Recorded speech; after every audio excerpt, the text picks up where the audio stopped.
السلام علیکم، میں نور العارفین صدیقی اور آپ دیکھ رہے ہیں عارفین نامہ۔ آج ایک اور خودکش حملہ فرمایا ہے افواج پاکستان، آرمی چیف، ISI اور DG ISI کے اوپر۔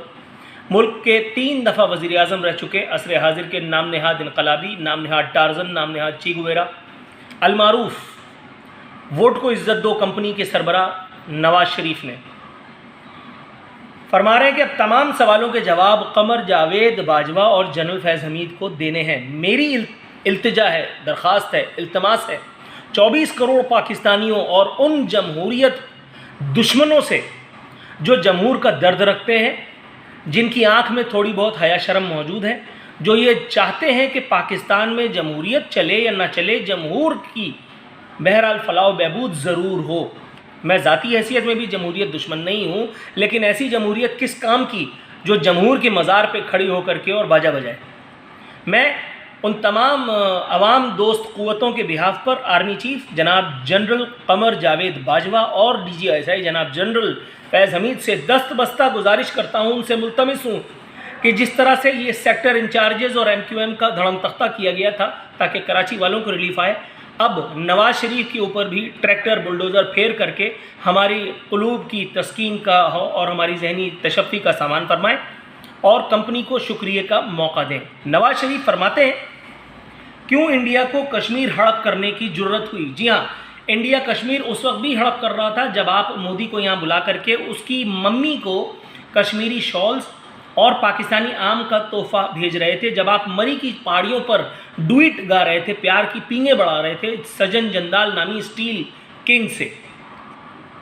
مزید کہتے ہیں کہ سعودی عرب جیسا دوست ہم سے جدا ہو گیا۔ جی ہاں، سعودی عرب جیسا دوست ہم سے جدا ہونے کا آغاز اس وقت ہوا تھا کہ جب آپ چھپنے کے لیے سعودی عرب بھی جایا کرتے تھے، جب آپ بھیک مانگنے کے لیے سعودی عرب بھی جایا کرتے تھے، قرض مانگنے کے لیے، ادھار مانگنے کے لیے سعودی عرب جایا کرتے تھے، آپ اپنے کمی گاہ کے لیے جو ہے وہ سعودی عرب اور سعودی کنگز کو یوز کیا کرتے تھے، اور جب ان کو آپ کی ضرورت پڑی تو یمن میں آپ نے ان کو پیٹھ دکھا دی۔ میں یہ نہیں کہتا کہ آپ کو وہاں جانا چاہیے تھا، لیکن بہرحال بدعہدی تو آپ نے حضور کی ہے۔ مزید فرماتے ہیں انہیں نواز شریف کیوں پسند نہیں؟ کیونکہ ڈکٹیشن نہیں لیتا۔ نواز شریف ڈکٹیشن نہیں لیتا۔ آپ کی YouTube پہ ایک تصویر ہے، بلکہ گوگل پہ، جس میں آپ جھانکنے کی کوشش کر رہے ہیں دروازے سے اور اندر کمرے کے آنا چاہتے ہیں، اور اندر کمرے میں موجود ہیں آپ کے محسن و مربی آن جہانی سابق آرمی چیف جنرل ضیاء الحق، جن کے گملے میں آپ پروان چڑھے، اور آپ ٹارزن بننے کی باتیں کر رہے ہیں۔ آپ یہ بتا رہے ہیں کہ آپ فوج کی ڈکٹیشن نہیں لیتے۔ اگر آپ ڈکٹیشن نہیں لیتے تو ایک معمولی صنعتکار سے پہلے وزیر اعلیٰ پنجاب اور پھر 3 مرتبہ وزیر اعظم پاکستان بن سکتے تھے آپ۔ میں آپ کو اپنا ایسوسیٹ پروڈیوسر ہائر نہیں کروں گا، آپ میں اتنی کوالٹی نہیں ہے، اتنی قابلیت آپ میں نہیں ہے۔ جھک مارتے ہیں آپ، جتنے میڈیا والوں کو آپ انٹرویو دیتے ہیں پہلے آپ یہ انشور کر لیتے ہیں کہ ان کے اندر دانت ہیں یا نہیں ہیں۔ اگر وہ بے دانت کے شیر ہیں تو آپ انہیں اپنے سامنے بٹھاتے ہیں۔ میں مانوں کہ آپ کسی وقت میرے سامنے آئیں، آپ کے نورتن تو مجھ سے بھاگتے ہیں، آپ میں اتنی ہمت کیسے ہوئی یہ بھی میں دیکھنا چاہتا ہوں۔ مزید 3 دفعہ کے وزیر اعظم اور نام نہاد چی گویرا نے فرمایا، کارگل میں رسوائی کا فیصلہ فوج کا نہیں تھا، چند مفاد پرست جرنیلوں کا تھا۔ میرے بہادر سپاہی دہائیاں دیتے رہے کہ خوراک نہیں تو ان پہاڑیوں پر اسلحہ تو بھجوائیں۔ اور آپ اتنے ریاست کے وفادار ہیں کہ آپ کے جوان ہول سیل میں اپنی جانیں گنوا رہے تھے، ہول سیل میں، اور آپ کو پتہ ہی نہیں تھا کہ بارات کہاں جا رہی ہے۔ ملک کا وزیر اعظم، اس کی ناک کے نیچے سے آرمی چیف نے ایک اتنا بڑا کانڈ کر دیا، اور آپ چاہتے ہیں کہ میں یہ مان لوں، آپ یہ چاہتے ہیں کہ میں یہ بھی مانوں کہ آپ نے ہمارا ایٹم بم بنایا، آپ نے ایٹم بم کے دھماکے کیے بل کلنٹن کی مرضی کے برخلاف۔ تو پھر وہاں بھیک مانگنے کے لیے کون گیا تھا بل کلنٹن کے پاس؟ جنگ بندی کی باتیں مان کر کے وہاں سے کون آیا تھا؟ فضول باتیں۔ اس کے بعد انہوں نے فرمایا، میں ان افسران کو بھی کارگل آپریشن کے ذمہ دار وہی تھے جنہوں نے اپنے گناہوں پر پردہ ڈالنے کے لیے 12 اکتوبر کو بغاوت کی۔ میں ان افسران کو بھی بروز ذمہ قرار نہیں دیتا جنہوں نے وزیر اعظم ہاؤس کی دیوار پھلانگی۔ یہ اتنے ہی قصوروار ہیں جتنے آرڈر دینے والے۔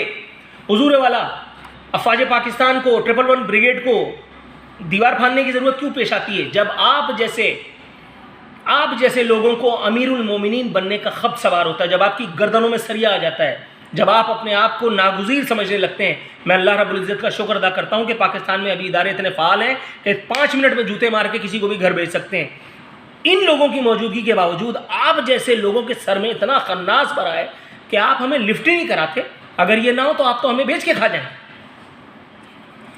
مزید فرماتے ہیں کہ جنرل قمر باجوہ آپ کو دھاندلی اور اس حکومت کی تمام ناکامیوں کا حساب دینا ہے.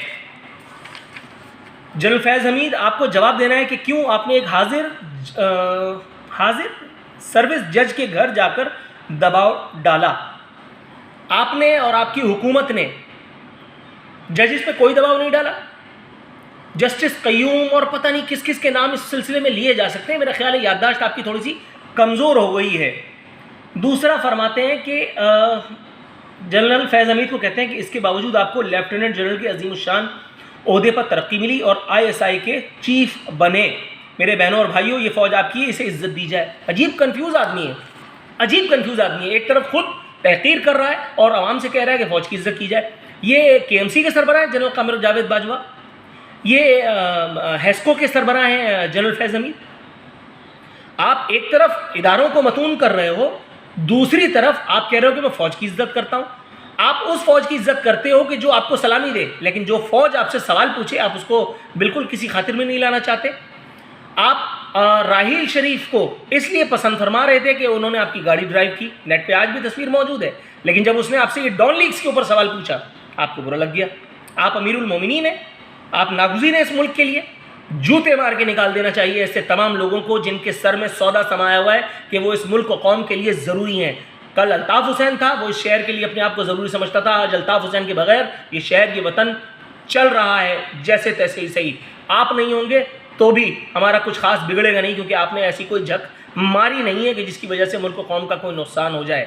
میرا خیال ہے کہ غداری کے تمغے بانٹنے والوں کو اب اپنی ترجیحات کا تعین کرنا پڑے گا. اس حکومت سے میری یہ التجا ہے, اداروں سے میری یہ التجا ہے کہ کم از کم نواز شریف پر پابندی لگا کر کے اس ایک رسم کی جو الطاف حسین کے خطابات پر پابندی لگا کر کے ہم نے عوام پاکستان کو ریلیف دیا تھا, اس ایک رسم کی یاد تازہ کی جائے. دلوں کو, قلوب کو, اذہان کو تشفی ملے, اور یہ جو ایک بغاوت کا سا ماحول بننے چلا ہے اس کا جو ہے وہ فی الفور تدارک کیا جائے. پاکستان پائندہ باد.